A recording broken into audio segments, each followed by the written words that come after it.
Erkin Asiya radiosi G'ulji shahar Xanbing yesida taksichilik bilan shug'ullanayotgan Shir Ali Mantilining 16 yillik, onasi Aygul Turdaxonning bo'lsa 10 yillik kesilib yetilganligi haqida xabar bergan edi. Ma'lum bo'lishicha, Shir Alining oilasi 2 bolasi bilan qolib qolgan ayoli Munira Mantili bultur yil o'rtasida bir qirg'izistonlik tijoratchi ayol bilan paranglashib etib, ko'z yeshi qilganligi uchun davlat maxfiyatligini oshkorlash bilan ayblangan va yil oxirida 3 yillik kesib etilgan.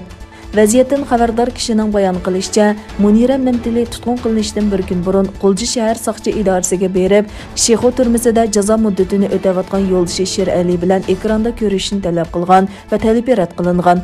Bu shahardan Xanbingga qarab uyga qaytganda qirg'izistonlik bir tijoratchi ayol avtobusda yonma-yon o'ltirib qolgan.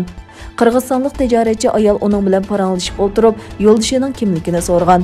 Munira bu savolga javob bermagan, ammo ko'z yeshini tutolmagan. Bu chaqda avtobus shoferi chet ellik mehmonlarning kayfiyatini buzmaslik haqida Munirani ogohlantirgan. Vaziyatdan xabardor kishining eskartishicha, Munira avtobus shoferining fosh qilishi bilan soqchilar tarafidan chaqirtilgan va yo'ldoshining tutqunda ekanligini chet elliklarga ustalik bilan bildirganligi uchun davlat maxfiyatligini oshkorlash bilan ayblanib kesib etilgan.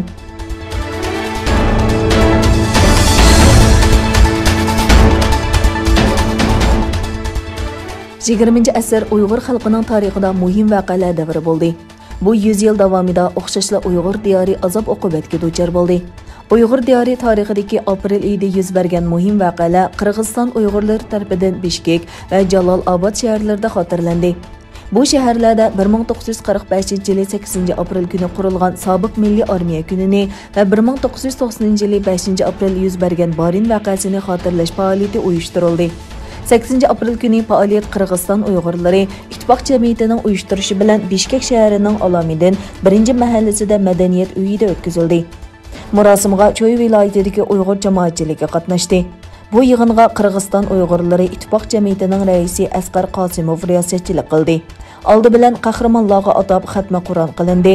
Ondan falsafa fanlarining kandidat doktori Akbarjon Bog'donov Barin voqeasi to'g'risida tafsiliy doklad o'qidi. Öz dokladida Akbarjon apandi 1990-yili 5-aprel kuni yuz bergan Barin voqeasini Barin inqilobi deb atadi.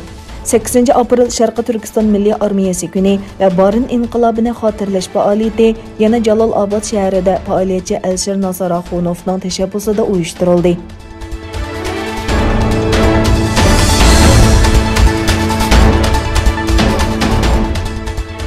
Xitoyda Ali Babaga rekord xarakterlik jazo berildi. Egilenishicha, bu elektronlik savdo magnatining bozordagi yetakchi o'rnidan qalaymaqon foydalanganligi uchun 2 milliard 800 million dollar jarimani qo'yilgan. Xitoy raqobat organi elektronlik savdo va texnika magnati Ali Babaga qarata monopol tekshirish qarorini e'lon qildi. Xitoydagi dangliq Bay Mayunning shirkatining monopolga qarshi turish qoidasiga xiloflik qilganligi va bozordagi yetakchi o'rnini suiiste'mol qilganligi bayqalgan. Bu jazo Ali Babaning 2019-yili Xitoydagi savdo summasining 4%ga to'g'ri keladi ekan. Mayunning savdo imperiyasi oktyabrning oxirida Xitoyning pul muomala apparatlari va qoidalarini qattiq tanqid qilgandan keyin tekshirilgan. 12-oyda shirkatning monopol qilmishlari ustida tekshirish boshlangan edi.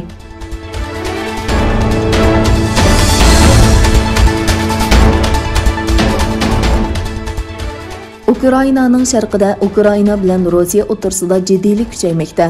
Rossiyaning tajovuzchiligiga qarshi Kiyevning yanada turganligini e'lon qilgan Amerikaning ichki urush paraxotining Turkiya bo'g'ozidan Qora dengizga qarab yo'lga chiqishi uchun Anqaraga diplomatik uqtirish qilinganligi bildirildi.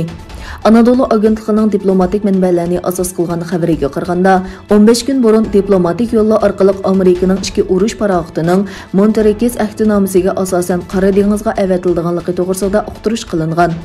Manbalarda deyilishicha, bu paraxotlar 4-maygacha Qora dengizda qoladi ekan. Amerika Davlat Mudofaa Ministrligining bayonotchisi John Kirby bu xabarga qarata Amerikaning Qora dengizga qurolli qarda urush paraxoti avatadiganligini aytdi. Yana bir tarafdan Rossiya Ukraina jiddiyligi yuz bergan paytda Ukraina prezidenti Vladimir Turkiyani ziyorat qildi.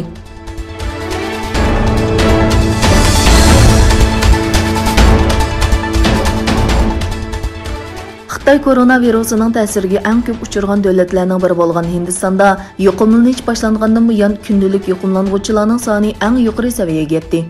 Virus keltirib chiqargan o'lim soni 168.436 ga yetdi. Hindiston Səhiyyə Ministerligining bayonotiga qaraganda, yaqinqi 24 soat ichida 145,384 yangi bemor bayqalgan. Yuqumlanğuchilarning umumiy soni 13,205,926 bo'lgan.